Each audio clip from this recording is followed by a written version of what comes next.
Si le péché était rouge de sang, il deviendra blanc comme neige. Si le péché était rouge de sang, il devient très blanc comme neige. Et ce qui est rouge comme l'écarlate sera comme la laine. Comme la laine. Si le péché était rouge de sang, si le péché serait rouge comme le sang, il deviendra blanc comme la neige. Il deviendra blanc comme la neige. Écoutez la voix qui convie. Ne vous détournez pas de Dieu. Écoutez la voix qui convie. Ne vous détournez pas de Dieu, car il est plein de miséricorde.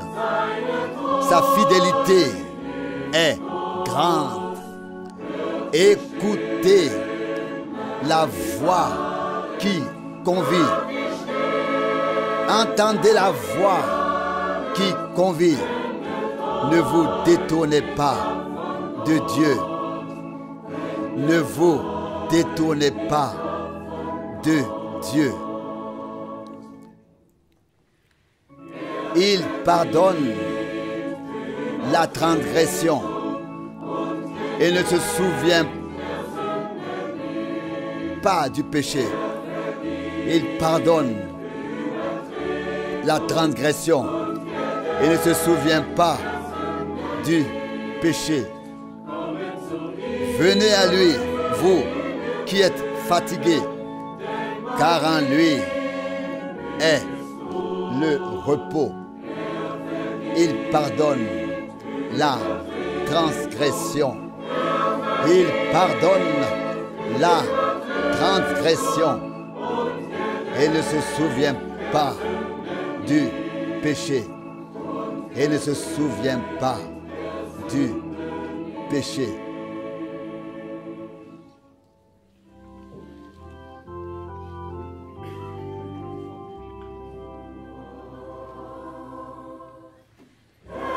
Message glorieux d'amour. Dis-le-moi encore une fois. Glorieux message d'amour à un monde rempli de tourments.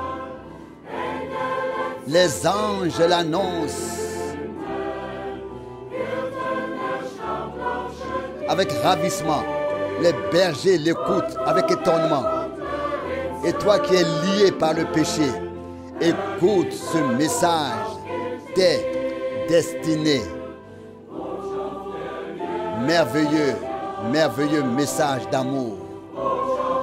Message pour toi et pour moi. Merveilleux message d'amour. Message pour toi et pour moi.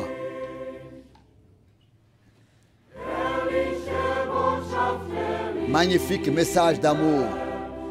Dieu a envoyé le Fils. Magnifique message d'amour. L'enfer et la mort sont bannis. Mourant sur les auteurs de Golgotha, il s'est offert lui-même pour tous. Il a fait naître en nous la grâce. Écoute, ce message est pour toi. Message, merveilleux message d'amour. Merveilleux, merveilleux message d'amour pour toi et pour moi. Merveilleux message d'amour. Message pour toi et pour moi. Magnifique message d'amour, libérateur dans la vallée de la mort. Magnifique message d'amour. Ouvre la salle des cieux. Là-bas, les cris de joie et les bruits de fond sont 1000 fois plus beaux qu'ici. Dieu est réconcilié avec les hommes. Écoute ce message, t'es destiné. Mais merveilleux message d'amour pour toi et pour moi. Merveilleux message d'amour pour toi et pour moi. Message d'amour. Message pour toi et pour moi.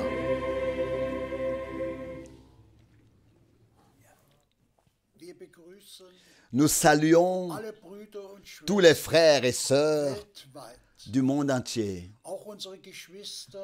Nous saluons également nos frères et sœurs ici à Krefeld au nom de notre Seigneur Jésus-Christ pour l'émission biblique de l'observation de la parole avec Frère Franck.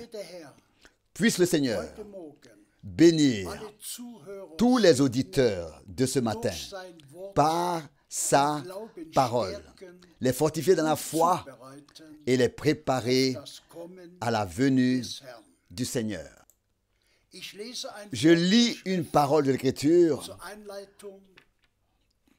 comme introduction tirée de Philippiens 2, des versets 1 à 5.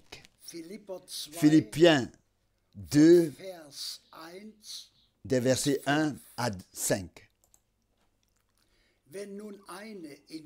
Or, s'il y a un avertissement prononcé en Christ, s'il y a un encouragement plein d'amour, s'il y a la communion de l'Esprit, s'il y a une compassion et une miséricorde profonde,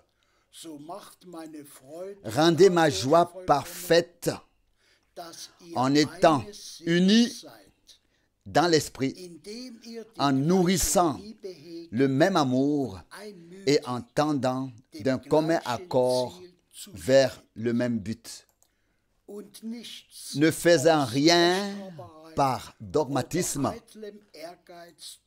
ou par vaine ambition, mais estimant avec humilité que l'autre est supérieur à soi-même.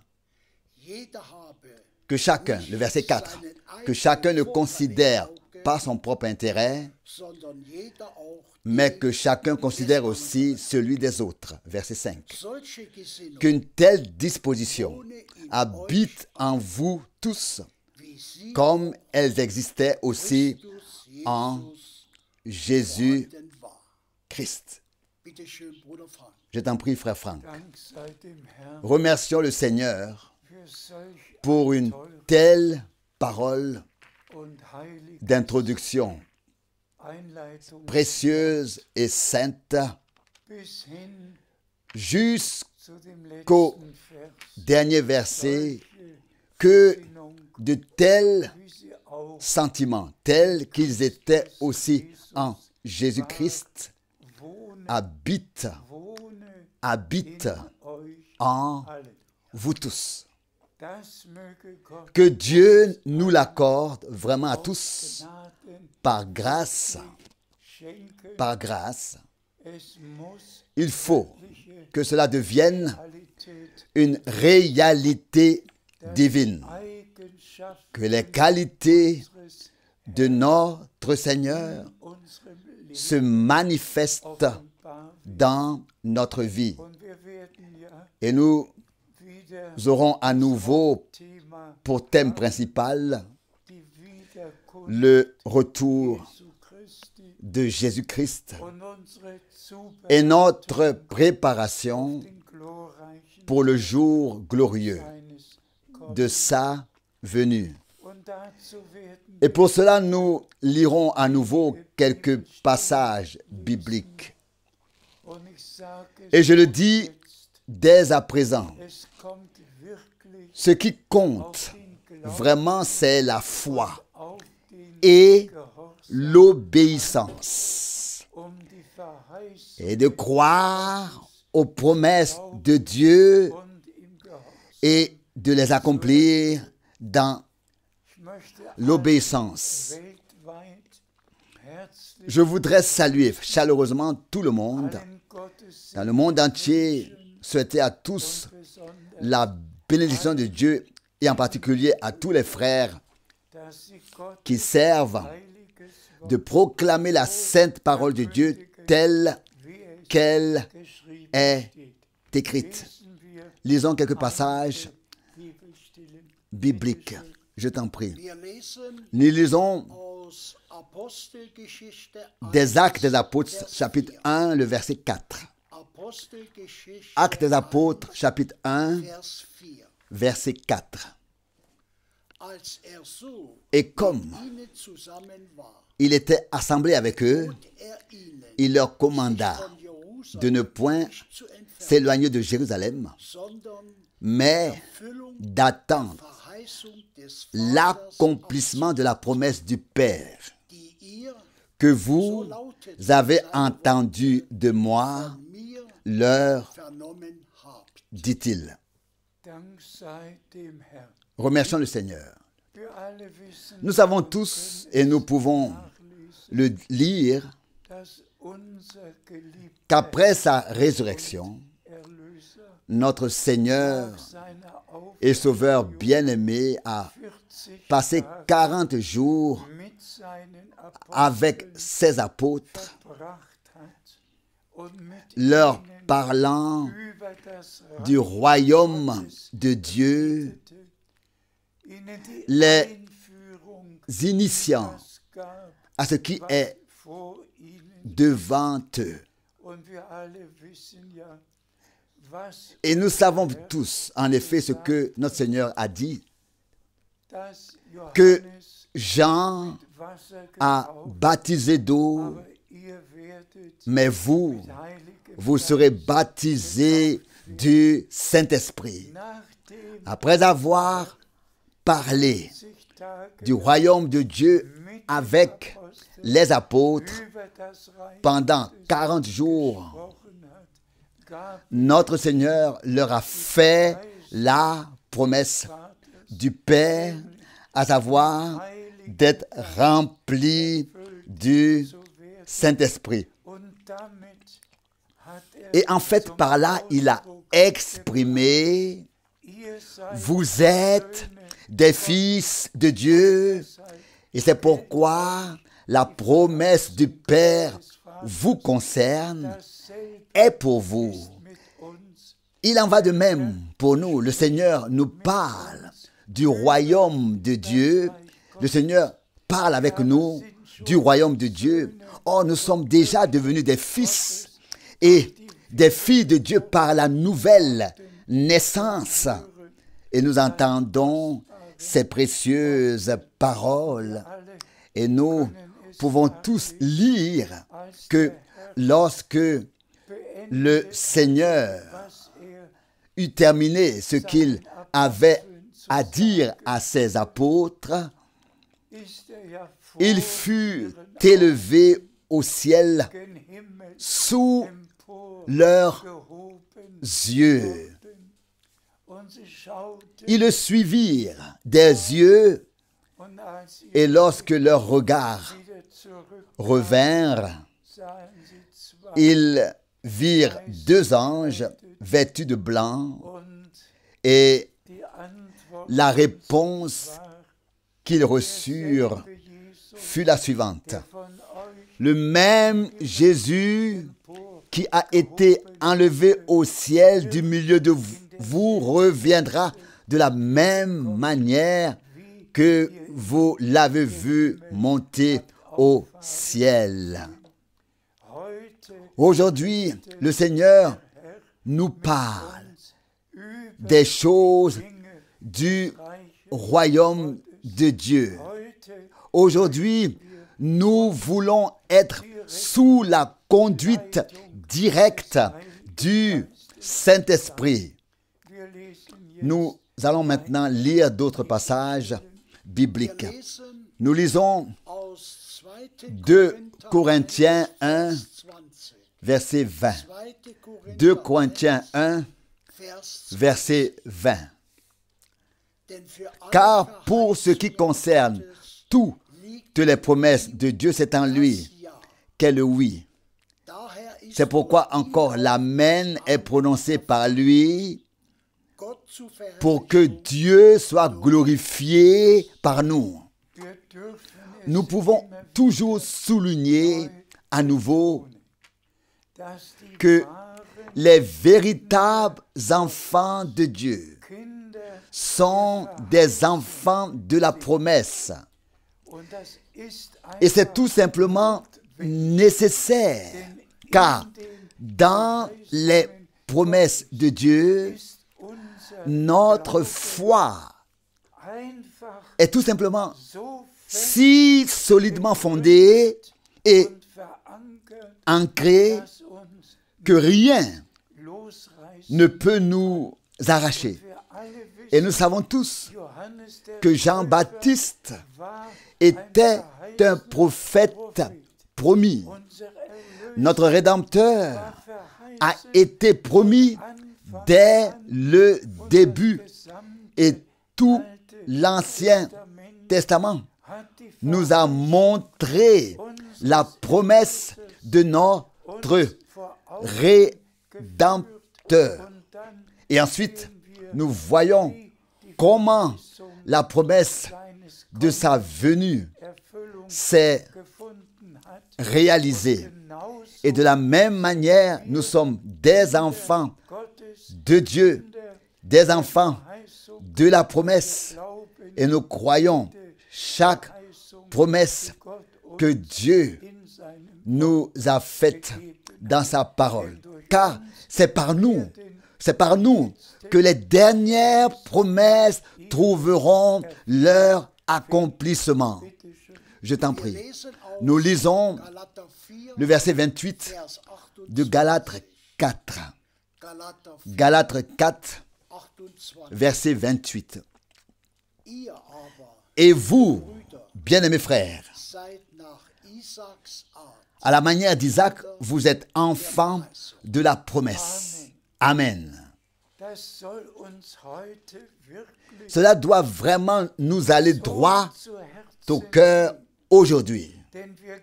Car nous croyons toutes les promesses jusqu'à celle selon laquelle Dieu voulait envoyer un prophète comme Élie avant que le terrible jour du Seigneur n'arrive.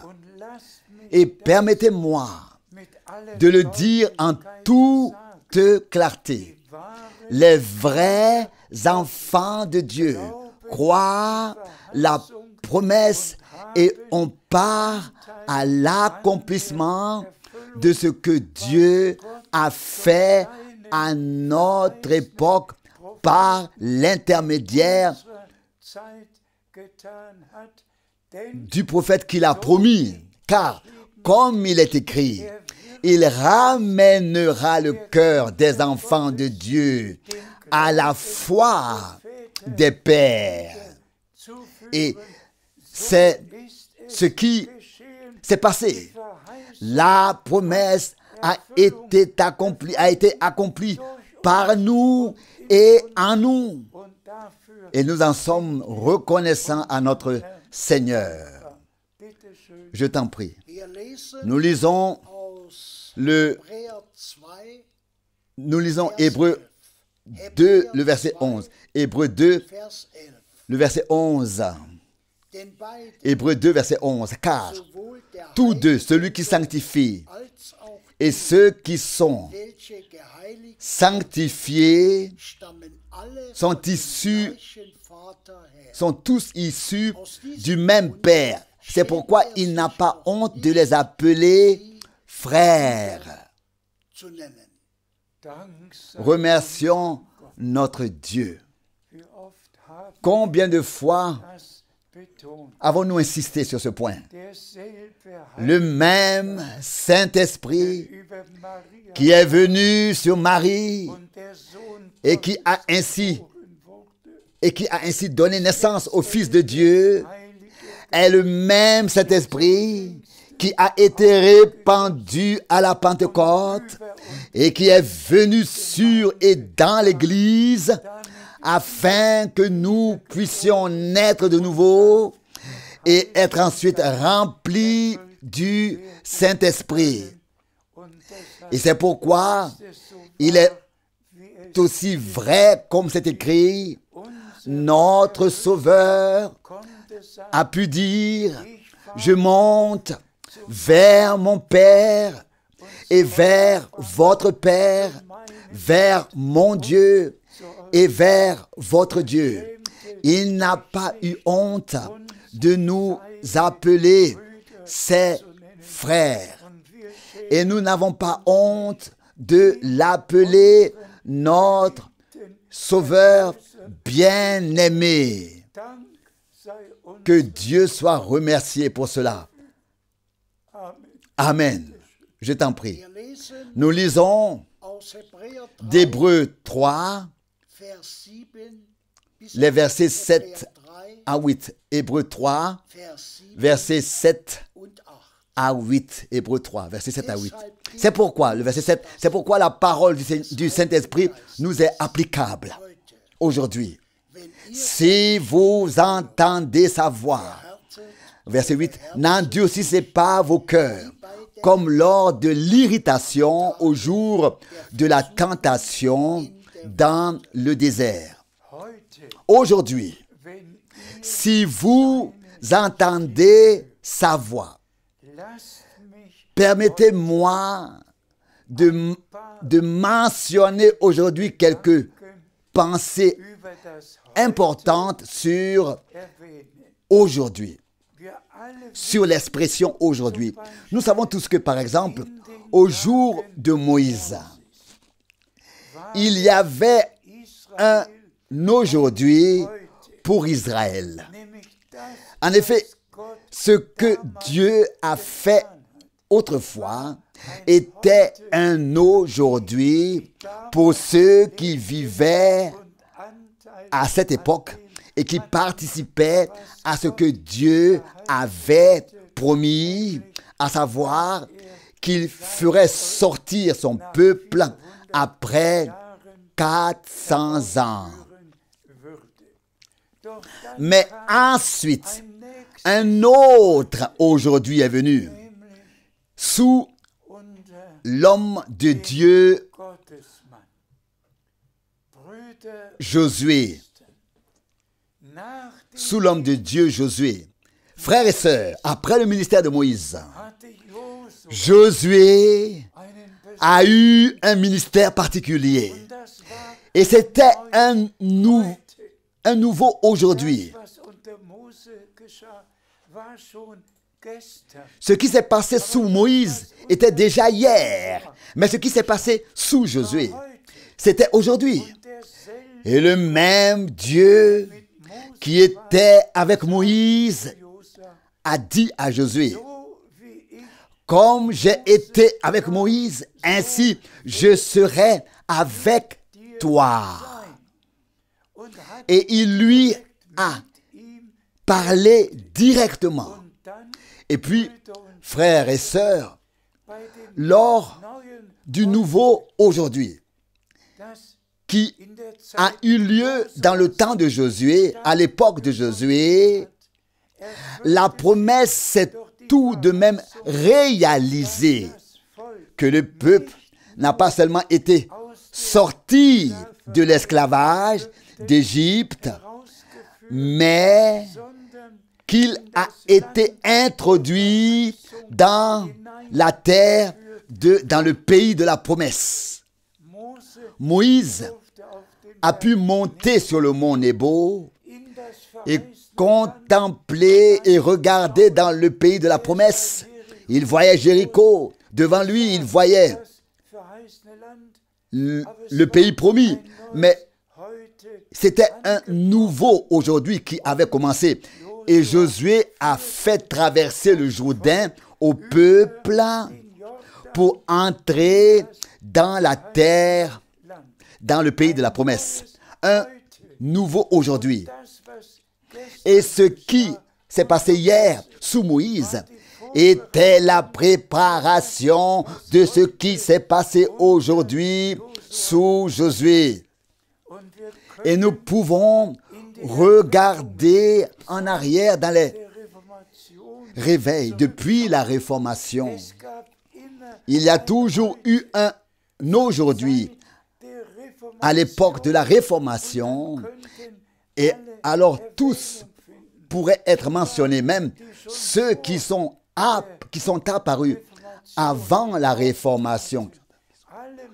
Tous les hommes de Dieu qui ont vécu un aujourd'hui avec Dieu pouvaient être mentionnés, qui ont vécu leur aujourd'hui avec Dieu pourraient être mentionnés. Mais disons-le librement et ouvertement, tous, que ce soit Jan Hus ou Jean Hus, Zwingli, Calvin, Luther, qui qu'ils soient, ils ont eu leur aujourd'hui. Mais ensuite, il y a eu le prochain réveil. Et c'est là qu'il est fait référence à John Wesley. C'était un nouveau aujourd'hui. C'était un nouveau aujourd'hui. Le temps de Luther et le temps de Zwingli, c'était hier. Mais à l'époque de Wesley, il y avait un nouveau aujourd'hui. Et ce qui était alors annoncé faisait partie du plan du salut de Dieu. Faisons un pas de plus. On pourrait ajouter un aujourd'hui après l'autre. Et puis, il y eut tout de même le formidable réveil de la Pentecôte. Un aujourd'hui, pas un hier, mais ce que Dieu a fait hier et avant-hier dans les réveils était une condition préalable à ce qui devait arriver pour le prochain aujourd'hui. S'il n'y avait pas eu de réformation, il n'y aurait pas eu de suite, et il n'y aurait pas eu de réveil de Pentecôte. Tout était un aujourd'hui pour l'époque, et nous avons maintenant notre aujourd'hui. Et si nous devons le dire avec un cœur sincère, nous ne vivons pas aujourd'hui dans le réveil de la Pentecôte qui a fait sa percée, en particulier en 1906. En 1906. Et dans le monde entier, on a su que le Saint-Esprit agissait de manière puissante. Dans le monde entier, c'était le réveil de la Pentecôte. Un aujourd'hui. Et je peux dire que j'ai encore vécu une grande partie de cet aujourd'hui. Comment des personnes ont été baptisées par l'Esprit dans des assemblées où les dons spirituels, où les dons de l'Esprit étaient actifs. J'ai quand même vécu le aujourd'hui d'hier. Mais aujourd'hui, tout a changé. Tout a débouché sur des mouvements charismatiques. Il n'y a plus aucune trace de l'Esprit de Dieu dans le mouvement de Pentecôte. Tout n'est que souvenir de ce que Dieu a fait. Pourquoi? Parce que Dieu a donné un nouveau aujourd'hui. Par le ministère de frère Branham, un nouveau aujourd'hui s'est levé pour le peuple de Dieu. Et tous ceux qui ont cru Dieu ont eu part à ce que Dieu a fait par le ministère de frère Branham. Mais maintenant, frères et sœurs, bien-aimés, Ce qui a été fait à l'époque de Frère Branham appartient à hier. Qu'est-ce qui est aujourd'hui? Qu'est-ce qui est aujourd'hui? Aujourd'hui, c'est ce que Dieu a fait depuis le départ de Frère Branham et continue encore de faire. Ça, c'est notre aujourd'hui. Et c'est pourquoi l'avertissement que nous avons lu, et je demande à Frère Bord de relire le début du verset que le Saint-Esprit, là où il est dit que le Saint-Esprit nous indique. Je t'en prie. Nous relisons Hébreux 3, verset 7. Hébreux 3, verset 7. C'est pourquoi la parole du Saint-Esprit est pour nous. S'applique à nous. Aujourd'hui, si vous entendez sa voix, Amen. La parole de cet esprit s'applique à nous aujourd'hui. Aujourd'hui, si vous entendez sa voix, pas hier, pas avant-hier, mais c'est aujourd'hui que la parole du Saint-Esprit nous concerne, s'applique à nous. Et frères et sœurs, si vous lisez par exemple les 7 lettres d'envoi dans Apocalypse 2 et 3, là il est dit à plusieurs reprises que celui qui a des oreilles écoute ce que l'Esprit a à dire aux églises. Dans chaque période de l'Église, tous devaient entendre, devaient écouter ce que l'Esprit avait dit dans la période, dans l'heure aujourd'hui. Et cela s'applique à nous tous. Et cela s'applique à nous tous. Aujourd'hui, Dieu fait ce qui relève de l'achèvement et nous en sommes très reconnaissants. Je t'en prie. Nous lisons d'Hébreux 3, maintenant le verset 12. Hébreux 3, verset 12. Prenez garde, bien-aimés frères, qu'il ne se manifeste en aucun de vous un mauvais cœur d'incrédulité dans la chute vis-à-vis du Dieu vivant. Cet avertissement aussi, prenez garde, frères, qu'il ne se trouve en aucun de vous un cœur d'incrédulité. Je voudrais que cette parole d'avertissement soit adressée à tous les frères, à toutes les sœurs du monde entier. Prenez tous et que tous prennent à cœur qu'il ne se trouve en aucun de vous un cœur d'incrédulité à l'égard de ce que Dieu fait actuellement, maintenant. Tous peuvent parler de ce que Dieu a fait hier.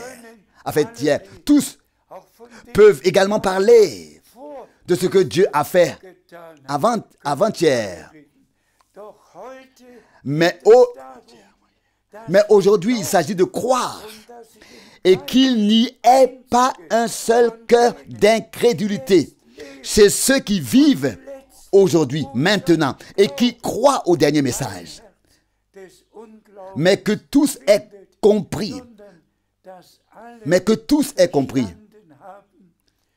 que Frère Branham a accompli sa part et que depuis lors, le message qu'il a apporté a été porté dans le monde entier. Nous avons part à ce que Dieu fait aujourd'hui. Je t'en prie. Nous lisons Hébreux 3, versets 18 et 19. Hébreux 3, versets 18 et 19. Verset 18. Et qui sont les gens à qui à qui il a juré qu'il n'entrerait pas dans son repos, mais sans doute ceux qui avaient fait preuve de désobéissance. Nous y voilà. Ici, nous l'avons.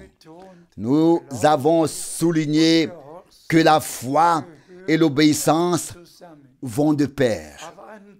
Mais Dieu n'a pas pris plaisir à ceux qui n'ont pas cru, bien qu'ils aient été conduits dans l'exode, bien qu'ils aient mangé la manne, bien qu'ils aient vu la colonne de feu, bien qu'ils aient fait l'expérience de toutes les choses surnaturelles, mais sans pouvoir les associer avec la foi.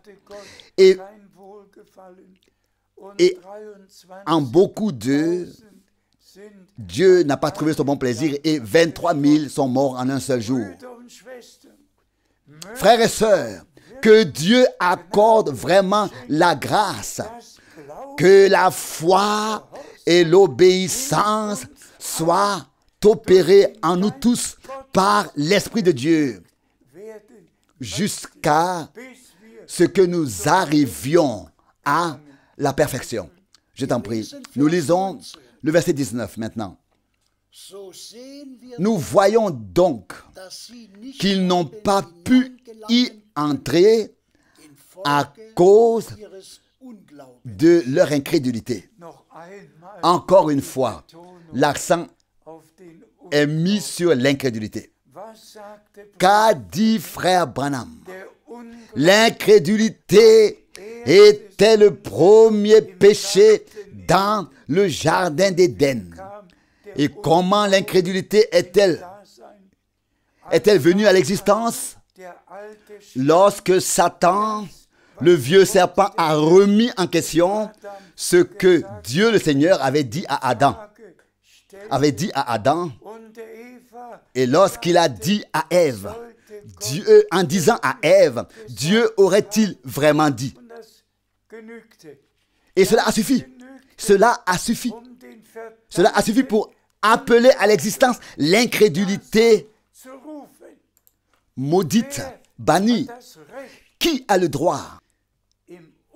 Qui a le droit de persister dans l'incrédulité, de ne pas accepter et de ne pas croire ce que Dieu a promis? Frères et sœurs, ici, c'est du sérieux sacré. Il n'y a pas de compromis possible. Soit nous sommes dans la foi, soit dans l'incrédulité. Soit dans l'obéissance, soit dans la désobéissance. Soit nous vivons dans ce que Dieu fait aujourd'hui, soit nous sommes dans ce que Dieu a fait hier ou avant-hier. Que le Seigneur fasse grâce. Telle est ma prière. Nous lisons Samuel 15, la première partie du verset 23, 23a. 1 Samuel, chapitre 15, verset 23a. Car la désobéissance est aussi grave que le péché de sorcellerie. Et la propre volonté est comme la prostitution et l'idolâtrie. Nous devons également prendre cette parole très au sérieux. Le péché d'incrédulité. Celui qui ne croit pas Dieu le fait mentir. Comme le péché de sorcellerie. Oh! Puisse Dieu vraiment accorder la grâce. Que tous pénètrent dans la vraie foi à laquelle nous avons été ramenés par le message. Et frère Branham nous a pourtant ramenés justement à la parole originale. À la parole originale. Mais il a été repris à la maison. Ce n'est qu'après son départ que ce message divin original a été apporté dans le monde entier, dans sa forme originale. Et c'est pourquoi, frères et sœurs, l'incrédulité dans ce que Dieu fait maintenant est comme la sorcellerie. Et c'est pourquoi nous devons dire clairement à tous, il ne suffit pas de croire en ce que Dieu a fait hier, mais il faut accepter ce qu'il fait aujourd'hui par grâce. Qu'a dit frère Branham? Et cela à maintes reprises. Les croyants remercient Dieu pour ce qu'il a fait et regardent à ce qu'il va faire et passent à côté de ce qu'il fait actuellement dans le présent. Et nous voilà revenus à notre aujourd'hui. Que tous prennent à cœur les paroles que nous avons considérées, de telle sorte qu'il n'y ait plus de propre volonté, que rien de propre, aucune interprétation personnelle, rien du tout ne soit trouvé en nous. Rien de personnel ne soit trouvé en nous, mais que le contenu divin de la parole de Dieu soit devenu en nous une réalité divine et que nous soyons ainsi devenus participants de la nature divine et puis ainsi manifester les fruits de l'esprit. Remercié soit Dieu. Cela se réalise maintenant. Cela se passe maintenant. Que l'Église soit ramenée au commencement, soit ramenée à toutes les expériences personnelles du salut. Et le Seigneur fera encore de grandes choses dans sa conclusion avec nous. Je t'en prie. Nous lisons Romains 1, verset 5. Romains 1, verset 5. C'est par lui, notre Seigneur Jésus-Christ, que nous avons reçu la grâce et l'apostolat afin d'opérer l'obéissance de la foi pour la gloire de son nom parmi toutes les nations païennes. Cette parole est aussi puissante. La responsabilité d'un prédicateur de la parole qui a réellement reçu un appel divin consiste tout simplement à ce que tous les croyants atteignent le but, qu'ils croient vraiment de tout leur cœur, comme le dit l'Écriture, et que nous combattions ensemble pour la foi qui a été transmise aux saints une fois pour toutes. Et nous savons tous que sans sanctification, personne ne verra Dieu. D'où l'accent mis sur la foi et l'obéissance. C'est tout simplement merveilleux de voir comment Dieu met l'accent sur cela maintenant. La foi dans les promesses de Dieu et l'obéissance à ce que Dieu a dit. Et un jour, je devrais parler du fait que dans toutes les familles, dans tous les mariages, dans tous les couples, tous devront lire personnellement ce que la parole de Dieu leur adresse personnellement.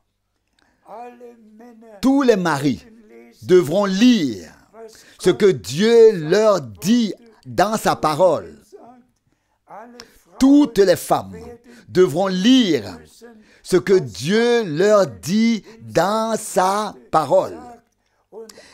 Et tous devront devenir obéissants et respecter la parole.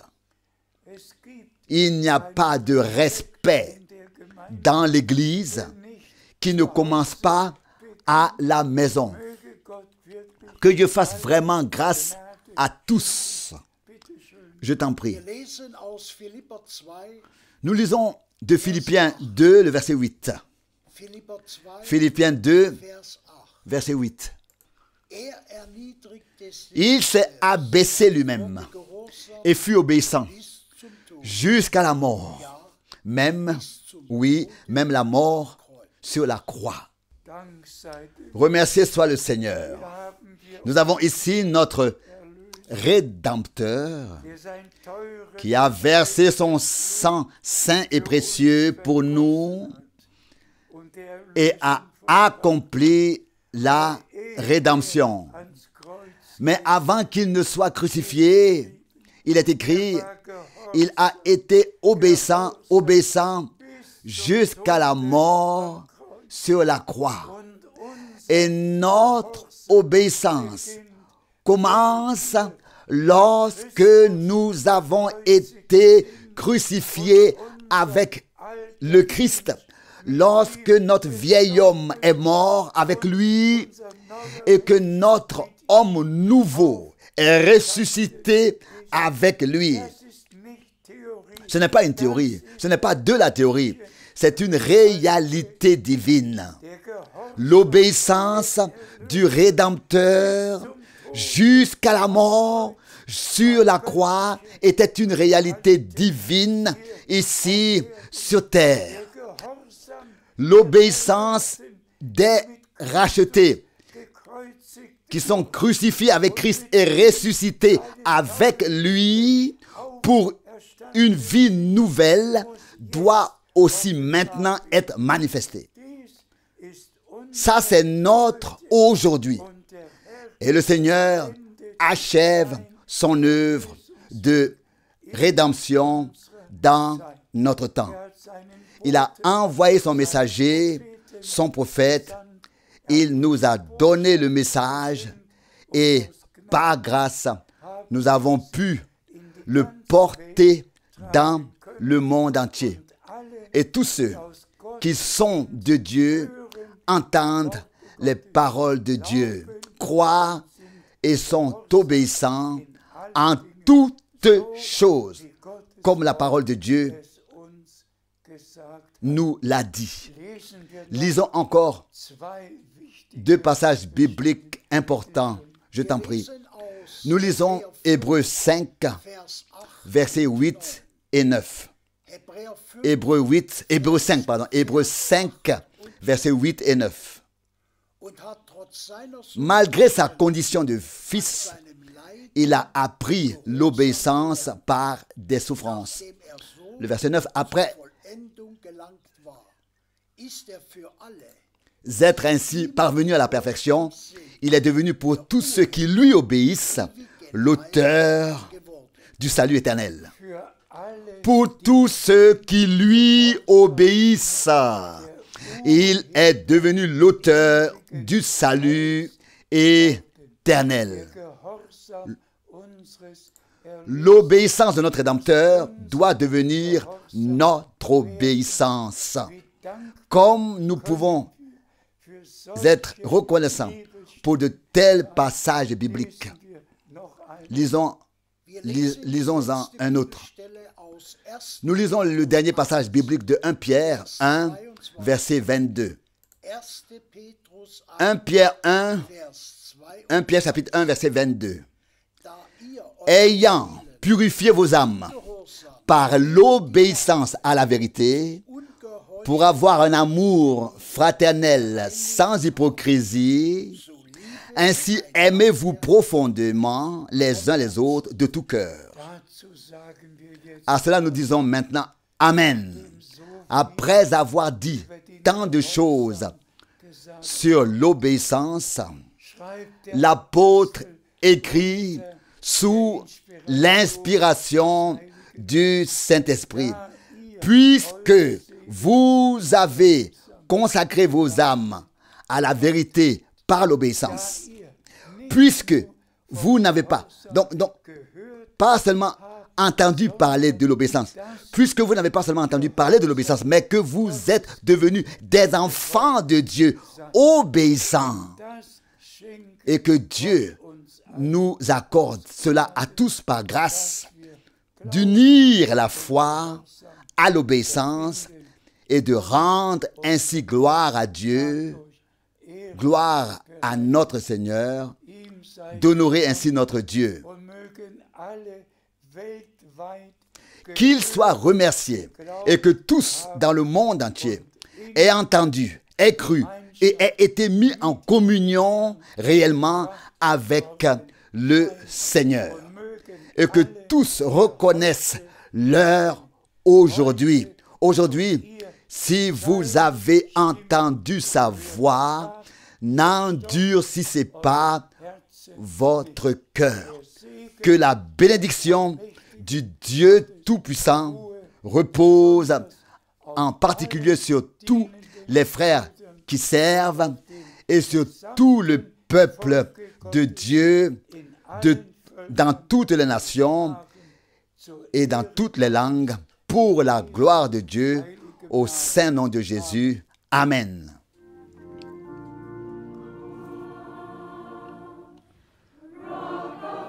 Rocher des âges, fendu pour moi, laisse-moi me cacher en toi. Que l'eau et le sang de ton côté blessé qui a coulé soient pour le péché le double remède. Sauve-moi de la colère et rends-moi pur. Que mes larmes coulent à jamais, que mon zèle ne connaisse pas la langueur, que mon zèle ne connaisse pas la longueur. Elle ne saurait expier le péché. C'est toi qui dois sauver et toi seul. Je n'apporte aucun prix de ma main. Je m'accroche simplement à ta croix. Tandis que je respire ce souffle fugitif, quand mes yeux se fermeront dans la mort, quand je m'élèverai vers des mondes inconnus et que je te verrai sur ton trône, rocher des âges, fendu pour moi, laisse-moi me cacher en toi.